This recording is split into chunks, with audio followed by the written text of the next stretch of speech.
Welcome to CMO Confidential, the podcast that takes you inside the drama, decisions, and choices that go with being the head of marketing. Hosted by five-time CMO Mike Linton. Welcome, marketers, advertisers, and those who love them to Chief Marketing Officer Confidential. CMO Confidential is a program that takes you inside the drama, the decisions, and the politics that go with being the head of marketing at any company in what is one of the most scrutinized jobs in the executive suite. I'm Mike Linton, the former Chief Marketing Officer of Best Buy, eBay, Farmers Insurance, and Ancestry.com, here today with my guest, Jon Davids. Today's topic, an influencer primer, avoiding potholes on the yellow brick road. Now, Jon is the founder and CEO of Influicity. I can't believe I actually said that right. A company that helps other companies build communities. He's also the author of Marketing Superpowers. Build a brand so good that customers feel like it's magic. Jon believes one of the keys to finding brands is building the community that builds your brand for you, and he's here today to talk about it. Welcome, Jon. Mike, it's a pleasure to be here in the confidential suite. There you go. Yes, you're in the top secret, super secret CMO Confidential suites. So let's just start big here in terms of everyone wants to build a community, and a lot of people will tell our marketers or ad agencies, go build a community for it. How do you define community? Like when we're talking about community on this show, just give us a discussion of community. A definition of community that everyone can understand. All right, so I'll make it really simple. Think of a fan or an audience, the whole fandom culture that people look at, or creators and celebrity culture. A community is sort of like that, but it self-propels. So the one feature that I look for in a community versus just saying I have an audience is that audiences generally kind of keep to themselves. They observe, they enjoy, they watch, and they're great. But communities and brands with communities tend to self-propel. So think about people that love Harley Davidson, people that love sneakers, people that love comics. They have conferences, they have lineups, they have meetups, they do these things on their own. And that to me is what a community looks like. Got it. So one of the things that is hard to put your arms around, or if you're looking at it, you say, how big is the community world really? And is it like the universe that's ever expanding? Like how do we even think about communities? Definitely expanding, but I was just having this conversation with somebody yesterday. The idea that our lives and our culture is getting more crowded with more communities, if you will, more things that take our time. And I think it's getting crowded, but in a more accurate way, it's just splintering off, because it's not like time is expanding. We're just finding things that are more suited to exactly what we want. So this podcast is a great example. And there's a whole bunch of marketing podcasts you can listen to, but this one has a very specific niche, CMO Confidential conversations that people would love to have in the C-suite, but maybe they don't always have them. They're not always quite as open. So this is one example of a community coming together for one particular purpose. And I think as you think about it as more splintered, it creates opportunity to find your own wedge and edge to get in. I think that's a really good way to start this, I think. And all you listeners, go self-propel CMO Confidential for us, if you don't mind. So, there's always been communities, essentially. They just didn't have social media and the internet and everything to make them work. Why is it so important now? It's important now because getting attention is just harder and harder. It's getting more expensive. It's getting more difficult. And so if you think about a way that a brand can grow, the old way, or the way that I think we've been focused on for the last 15 years or so, is really what I call the messy marketing math, which is, how do I spend $1 to make $4? How do I get Facebook to work? Oh, geez, Instagram changed their algorithm. Oh, TikTok is not working like it used to. TikTok Shops is different. So there's so much dependency on these paid platforms, and they've effectively trained the marketing community that this is the way to think about marketing. But if you kind of do a 180 and look at it from the other side, there are brands that are self-propelling every day. They're being built on Instagram, on TikTok, on podcast, on email, organically. They have lineups out the door when you're driving down the street. People are waiting for that next sneaker drop or that bakery with the best cupcakes. And so if you think about a way to reach your customers that is more sustainable and that you can own versus constantly having to rent space on somebody else's platform, that's why I think communities are really picking up and the conversations are becoming more real and more brands are doing it. And we're going to talk a little later. I want to make sure we talk about it. Building a community is not as easy as just saying you want one, because I think there's a lot of people out there where the marketer will be in the room and everyone will go build a community. You're like, okay, I'll do that by tomorrow. And we're seeing the decline in a huge amount of media, TV, absolutely, traditional TV, on the way down at speed, cookies disappearing. So targeting is becoming a lot harder. What do communities replace in the traditional marketing model? So we got all our listeners out there thinking, all right, how do I plug in a community? Is it a net extra thing? Is it a replacement? How do I think about it? It's a different way of thinking about some of the stuff that you're doing now, and probably for most brands, at least, not doing as effectively as you could. So the way I think about it is you have your paid marketing mix, and that looks different for different brands, but let's just say it's Google, it's Meta, maybe it's billboards, television, over the top, etc. And so you've got that piece, and then you have this whole other piece, which to a lot of brands, let's face it, is a bit of a nuisance and a bit of a black hole of I'm on TikTok. It looks like I'm getting some likes. My followers are growing, but am I actually driving results? And so the conversation that I have with marketers quite a bit is, let's look at that in a more holistic way. And let's think about it as from a standpoint of metrics that aren't I spend $1 to make $4, but there are 1,000 people here. And every time we drop a new product or announce a special offer, they're very loud on social. They amplify us. Well, who are these people? What brings them together? What's the common thread here? And starting to think about them and focus on those, really what we call the seeds of a community, to grow from there. So in terms of replacement, I would say you're not going to do anything that you're not already doing. You're just going to think about it a little different and hopefully get much better results from it. And let's do a little sidebar, because a lot of times the community is, or you get tasked as a marketer with, just do everything we're doing and build a community around it. Are you saying you can do that, or you have to actually nurture the community differently or build it differently? Yeah, it's definitely not as simple as I'm going to go to the community store and grab myself a couple bags of community followers. Yeah, I'm doing the community fertilizer, and suddenly I'll put it on the lawn and I'll have a whole community there. Yeah, all right. Call me on Tuesday. How do you manage this when you say, I'm going to go build a community, and the company says, great, give it to me, and what are your measures? Like, how do you do it? Yeah. So I'll go to the book here, because there's one simple formula in Marketing Superpowers that I pulled that sort of explains all this. So I'll just give you the exact 3-step formula we've used for a long time at Influicity. It starts with a unifying belief. So what does the brand stand for that our customers can get behind? And that's not the same thing as a mission statement. The first time I say that to a marketer, they give me some lofty, ridiculous, we're trying to save the world. We're going to make the world a better place. Yes. Yeah. Yep. So you're not trying to democratize anything. I don't want to hear the word democratize it one more time. So what are people actually wanting from you? What's that belief? The second thing we look at is, what are the faith drivers? So do you have testimonials? Do you have raving fans? Do you have case studies? Do you have reviews, ratings? What are the things that we can do to prove that you are the one to be rallying around this belief? And the final thing is action. What can people do if they are a fan of this, if they are a follower of yours? What can they do? And most of the time that's buy a product, maybe join a newsletter, come to an event, something like that. So it really is belief, then faith, then action.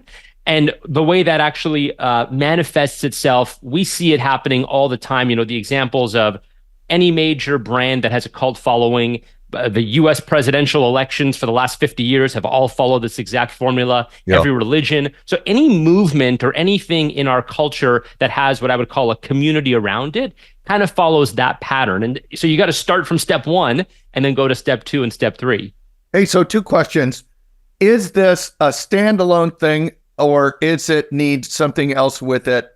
And if I'm like in a B2B space, a lot of these brands have a lot of emotion around them you just talked about, whether it's, running or music or anything else. If I'm sitting there as software as a service or middleware, can I do it? So the first question is this a companion marketing thing or a thing on its own? And then does it work for all businesses, B2B and B2C? I love that question, Mike, because people don't realize this.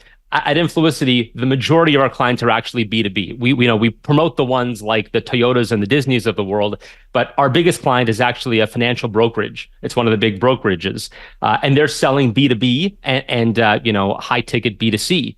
And so the quick answer is yes, it works in B2B very much so. What I like to talk about is think about the fundamental human desires. And so if you think about it, everyone's sort of going for wealth, health, and love in some form.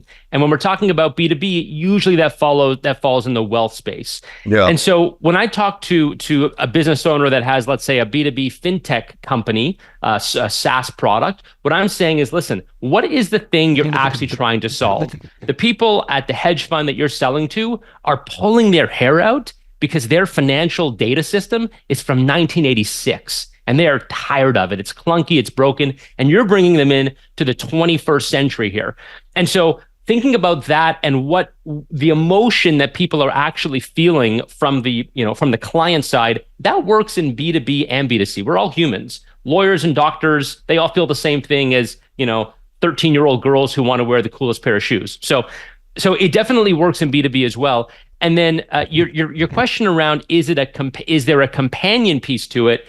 The crazy thing is there are many, many brands on social media that will get to $10, $15 million in revenue without spending $1 on Facebook or Google ads. And I know because a lot of them come to us to kind of pick them up from there. So yeah, it could be a companion as you scale, but from day one, it doesn't have to be.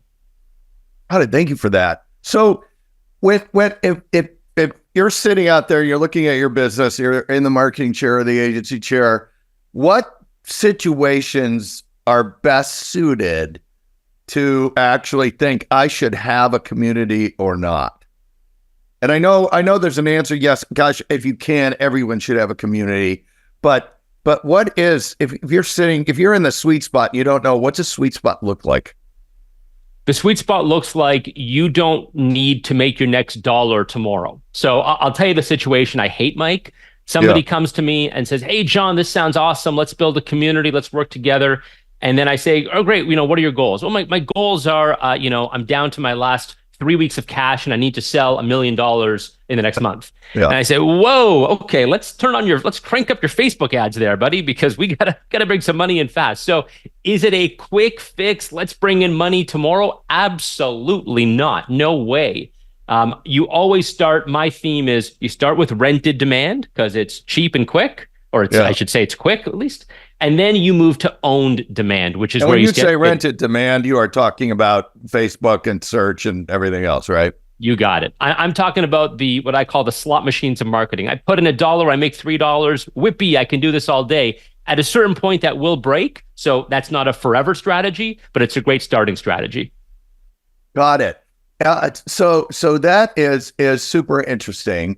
How do you go? So you need to have a good time frame on this and say, this is going to take a while. How long is a while? And how do I know it's working once I start this? So I'm a fan of quick wins. Anytime we start with a client, and I recommend this for any agency people or marketers listening in your organization, go for the low hanging fruit first. There are ways to release TikToks that get a lot of views quickly. There are ways to do that on X and podcasts and email. So you want to have short-term metrics that are enough of a dopamine hit that others can have confidence and say, yeah, you know what, this is working. Let's go ahead and keep going. And is that always views? Is that the short-term dopamine hit? Is views, or is it click-through rate, or what is the short-term what's the short-term metric that is a good dopamine hit? It's definitely consumption. So it would be views and then likes. And then a big one, probably the biggest, is actually shares. How many people actually shared this item? And do you have one, I love a good example if you can share any company with it. And then what's a good percentage of likes and shares versus views? That's a great one. So I'll give you one from this morning. So we just launched with a new client. It's a pet food company. Won't say the name, but it's a big pet food company. And we took over their TikTok. So they're on TikTok, and TikTok is a huge mechanism for driving revenue, real revenue for especially pet brands, which is a big segment of ours. And so on their TikTok, really every TikTok they have released to date has gotten 200 or 300 views, 0 likes, 0 shares. And we released the first one this morning, and it's already, as of right now, at about 18,000 views. It's been shared dozens and dozens of times. And so right off the bat, what's the magic, though, you put in there that was different than their old things? You don't have to tell us the brand, but you can tell us the magic. I'll give you the secret sauce. So on TikTok, it was a 3-parter TikTok. What does that mean? The TikTok starts with, this is part 1 of a 3-part TikTok. Each one's a minute long. And I'm going to tell you how to train your pet to do X. I think we did balance a bone on your nose, whatever that was. So right away, people are hooked on one, and we've left them with a cliffhanger. So now they have to follow us and subscribe and share because they want to see 2 and 3. Number 2, we opened the TikTok. The first 2 seconds of a TikTok were the most important. You have to hook people. We hooked them with something that was super relatable. If you're like me and your dog always does this, I have the answer for you. So those are 2 things that we did. And then in addition to that, it's a cute dog. It's bright colors with the bone. And so we did a few things that we knew would work on TikTok. Why was that the first one that we released? Because we knew it would blow up. And we wanted to give this client confidence. They've been burned 100 times with other TikTok agencies. So we wanted to give them confidence, and thankfully it worked. I got it. So let's talk also about, so this is just a cold video you put into TikTok. Let's talk about influencers. A bunch of people are out there. Obviously, influencers are a big deal now. Tell us how you think about influencers. And then if you decide to use influencers, how do you decide which ones to pick for you? I think about influencers as 2 buckets. There's the creative, and then there's the reach. So influencers do both of those things. They're creative people, and they also have audiences, and the audiences can be 10,000 people, could be 10 million people, or anything in between or above that. And so what I like to say when you think about how to use them, you can use them for their creative chops, or you can use them for their reach, or both. And how do you pick them? What I like to say is, if you look at their last 3 or 4 pieces of content, written content, video, photo, whatever they make, just assume that whatever they make for you is going to look exactly like that. And so if you don't like it, don't think that you can instruct them out of it. Hey, I like what you did there, but try this instead. No. Find a different influencer. There's lots of them. So they're going to make what they make. They're very good at that. They know their audience. And if you like it, great. If you don't, move on. So inherent in that is, if you have an influencer with great reach for you, but you hate the creative, that is a really bad pick. You're going to be asking for revisions, 20 times, and they're never going to give you what you want. So I wouldn't pick that influencer. Got it. And how do you think about paying influencers? Ooh. Like, what's a good price? Because you're under marketers, obviously under enormous cost pressure. You're the influencer or any of this. It's going to get a lot of attention by the company. How do I think about what I pay for it, in addition to how I evaluate it? Because you're going to put out this money usually, then you're going to get some, hopefully, dopamine measures, but then everyone's going to go, I need you to sell a lot of stuff. How do I think about what I pay? You think about it in the exact same way you think about every other media vehicle. So the way we've been doing it at Influicity, literally since day one, which is 9 years ago now, is we put together a CPM calculator, and we say, how many followers do they have? What's the average impression count? What do we think that they're worth versus everything else that we could do? Other digital, other linear, what have you. And so the way I look at it is, you say, okay, let's take, it's video content. They're going to make food. Let's say it's a food brand. food brands do charge a little more because there's a lot that goes into doing a food video. We'll pay this person a $35 CPM for a video. And then you just look at how many views they historically get and you calculate from there. And the funny thing is you will do the math and we'll say, okay, this person's worth $3,500 for a video based on those metrics. And we go to them and say, hey, what do you charge for a video? And they say, I charge $15,000. We say, okay, good luck with that. We're moving on. And so, you have the ability, it really is a buyer's market in the world of influencer. There's far more supply than demand, which means you have your options ahead of you. And the thing I always advise brands is never fall in love with an influencer. If a client says to you, hey, I really want to work with this person. Whoa, no. You want to reach this audience. We'll find the vehicle that's right for you with these million influencers we can choose from. Don't fall in love with the first one you see.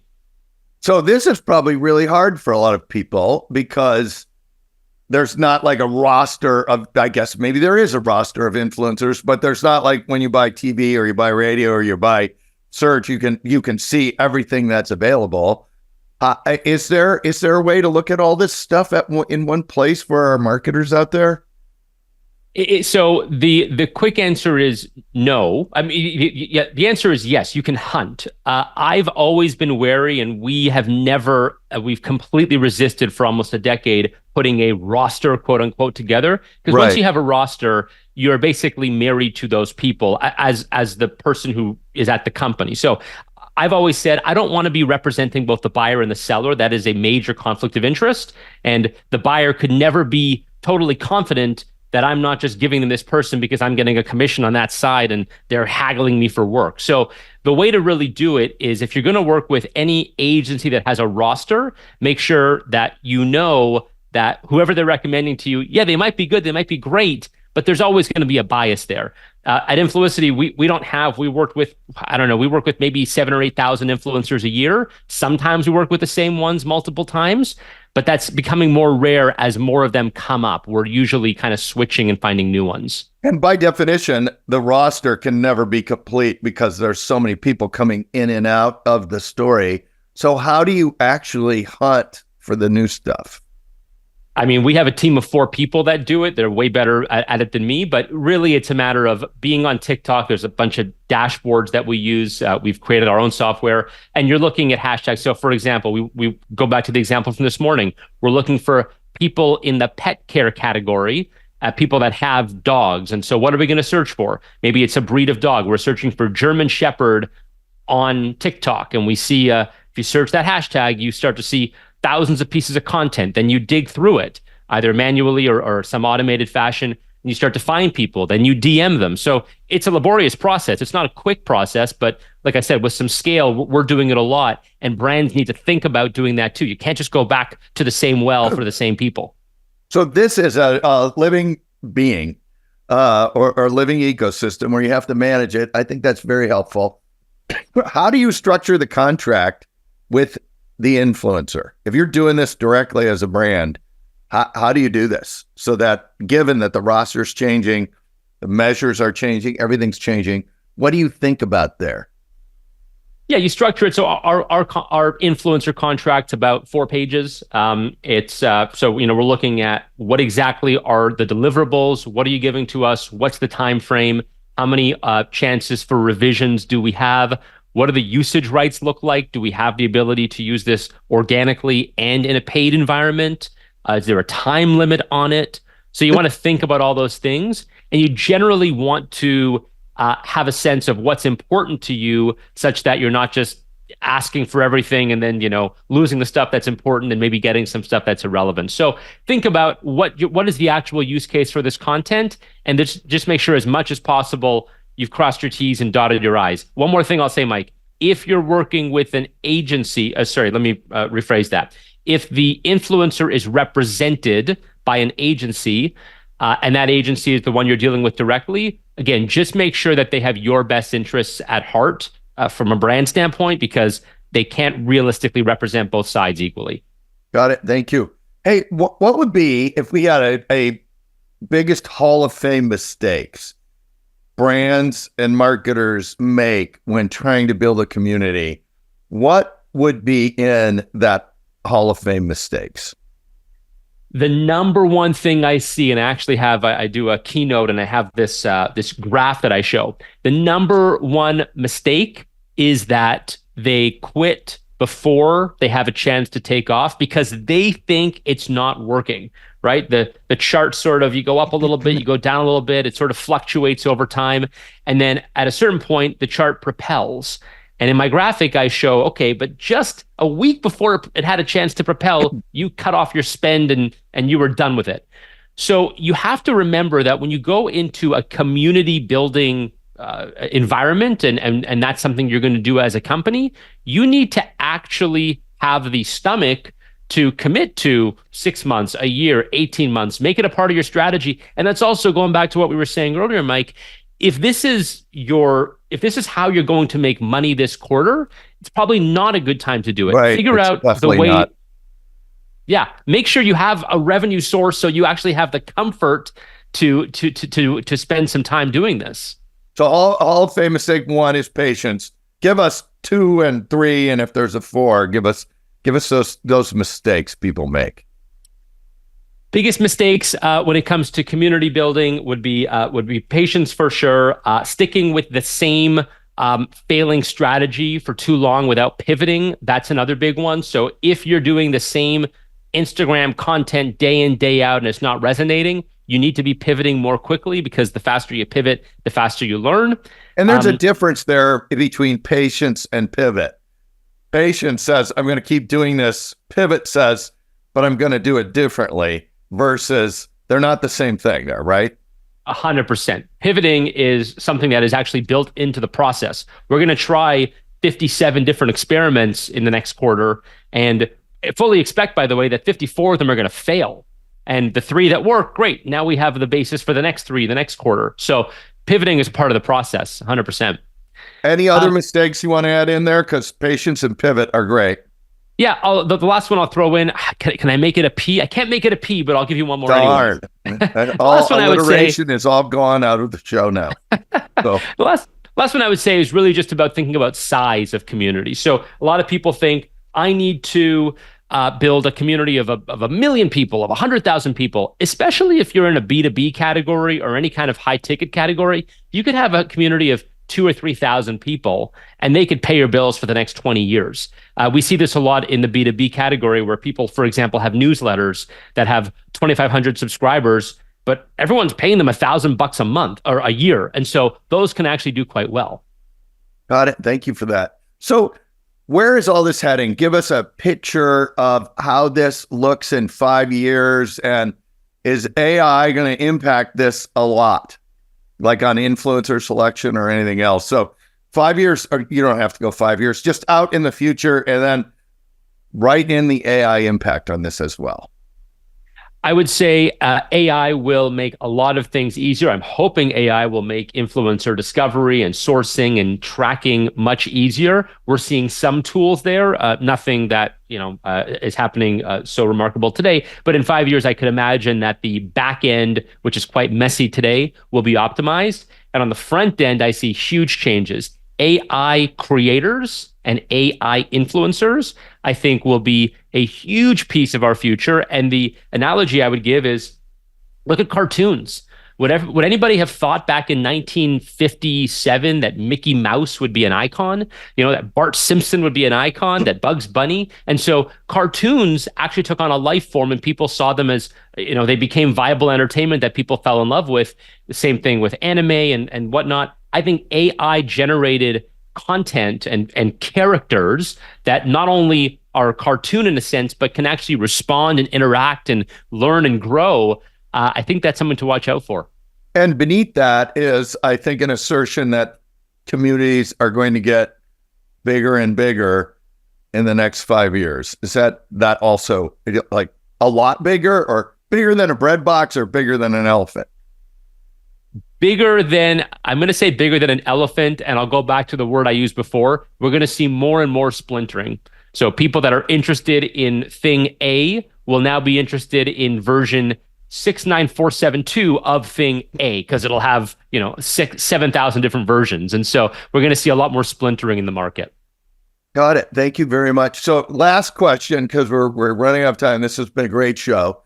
Funniest story and or piece of practical advice we haven't discussed yet for our listeners. You can take one or both, but you have to take at least one. I'm going to take both if I can. Oh, you can. Funniest story, probably 3 years into Influicity, we got a client that was selling tampons, female hygiene products. And here I think I might have had one employee, but it was pretty much just me running the whole business. And I had to arbitrate, and they chose the influencer. The influencer wasn't giving them what they wanted. And I had to arbitrate between two young women on the best way to promote tampons. And it was a pretty uncomfortable situation, but effectively what happened was the words that the client wanted, the brand here wanted to use to describe the product, the influencer wasn't comfortable saying that word for word. She said, "This is, it sounds like you're trying to script me. My audience is going to call me out for it. They're going to say I'm selling out." And so I had to kind of get in the middle. It all ended well, but that was probably a bit uncomfortable for me. But in the end, the client was happy, so I was happy. So that would be the kind of the funny story.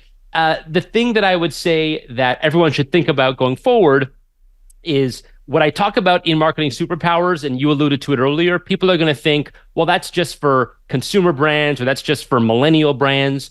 What I will say is that every brand in the next 10 years, 5 years probably, is going to have to think about what their community strategy is and reaching people in an organic way and not just relying on the paid platforms. And so the principles that I talk about in here are universal, and I think any marketer, entrepreneur, business builder needs to know how they work.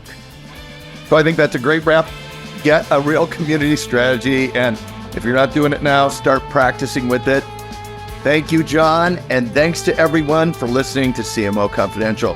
If you are enjoying our show, please like, share, and subscribe. And look for all of our shows on Spotify, Apple, YouTube, and the I Hear Everything Network. These shows include Marketing, the battle between believers and non-believers, parts 1 and 2. Is the CMO position the hardest job in business? The case for customer lifetime value, why is this so hard? And is artificial intelligence an extinction event for agencies? Hey, all you marketers, stay safe out there. This is Mike Linton signing off for CMO Confidential.